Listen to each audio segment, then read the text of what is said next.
লক্কর-ঝক্কর বা রংচটা ভাঙাচোরা এসব বাসের বিরুদ্ধে যখনই অভিযানে নামে সরকার, তখনই পরিবহন ধর্মঘটের ডাক দেয় বাস মালিক সমিতি। এবারও তার ব্যতিক্রম হয়নি। সড়ক পরিবহন কর্তৃপক্ষ বা বিআরটিএ গত ১ জুলাই ২০ বছরের পুরানো বাস আর ২৫ বছরের পুরানো ট্রাক কাভার্ড ভ্যান সড়ক থেকে অপসারণের অভিযানে নামলে ১২ই আগস্ট থেকে ধর্মঘটের ডাক দেয় সমিতি। বাণিজ্যিক মোটরযানের আয়ুষ্কাল ৩০ বছর করা সহ ৮ দফা দাবি জানায় তারা। ধর্মঘট এড়াতে সরকার তা বিবেচনার আশ্বাস দিলে কর্মসূচি প্রত্যাহার করে সমিতি। এর আগে ২০২৩ সালেও সমিতির চাপে পুরাতন বাস ট্রাক সড়ক থেকে সরাতে পারেনি বিগত সরকার। মালিক সমিতির চাপের মুখে সরকারের এমন পিছু হটাকে তাদের কাছে মাথা নত করার মতো ব্যাপার বলে মনে করেন এই পরিবহন ও যোগাযোগ বিশেষজ্ঞ।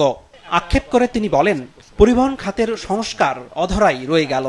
গণপরিবহন ব্যবস্থা শৃঙ্খলা করার একটা যে সুযোগ ছিল আমাদের, সেই জায়গাতে সরকার কিন্তু সেই সুযোগটা হাতছাড়া করছে। এবং বাসের যে একটা আয়ুষ্কাল ছিল ২০ বছর, সেই জায়গাতে এটা ২০ বছর থেকে অন্তত না কমাক, সেটাকেও না রেখে আমি যখন ৩০ বছর করে ফেললাম, তার মানে হচ্ছে আমি পুরনো হচ্ছে যে লক্কর-ঝক্কর বাসকে আমি আবার চলার সুযোগ দিচ্ছি। এই ধরনের বাসগুলো একদিকে যেমন যানজট বৃদ্ধি করবে, আরেকদিকে কিন্তু দেখা যাবে দূষণও বৃদ্ধি করবে এবং দুর্ঘটনার সাথেও কিন্তু জড়িত।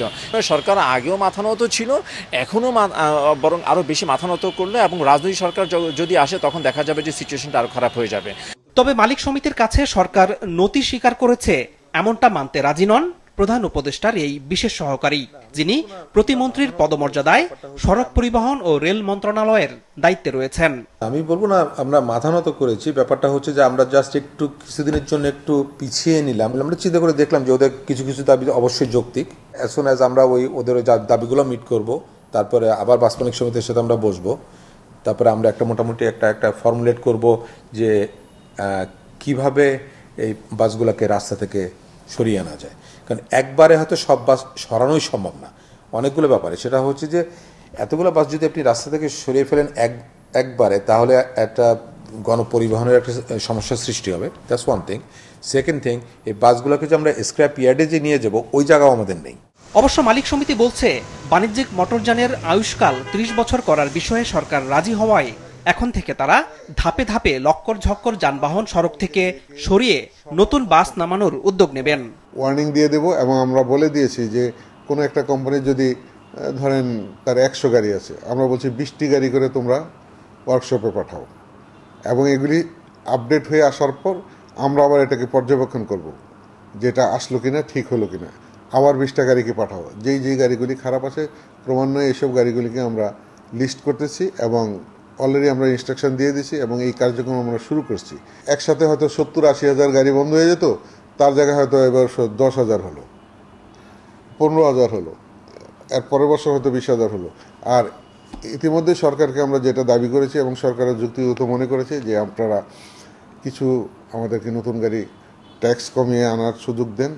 রিকন্ডিশন গাড়ি যেটা আমরা বলি, সেটা হলো যেমন ইউরোপ, জাপান, তাদের উন্নত প্রযুক্তির গাড়ি, তাহলে ওই যে পুরনো গাড়িগুলি উঠানোর ক্ষেত্রে সহায়ক হবে, আমরা মালিকদেরকে উৎসাহিত করতে পারবো। সেক্ষেত্রে বাংলাদেশ ব্যাংকে সরকার বলেছেন যে তারা সহযোগিতা করবে। বিআরটিএ জানায়, গেল ১৭ বছরে তারা ২,৮৬,৬৭৩টি মামলা করে বাস, ট্রাক, কাভার্ড ভ্যান থেকে জরিমানা আদায় করেছে প্রায় ৪.৪৩ কোটি টাকা। ডাম্পিং করা হয়েছে ৮,৭৭৭টি পরিবহন ও কারাদণ্ড দেয়া হয়েছে ৪,২৭৪ জনকে। কিন্তু এরপরও সড়কের চিত্র পাল্টায়নি। আনোয়ার হোসেন, মাছরাঙা সংবাদ, ঢাকা।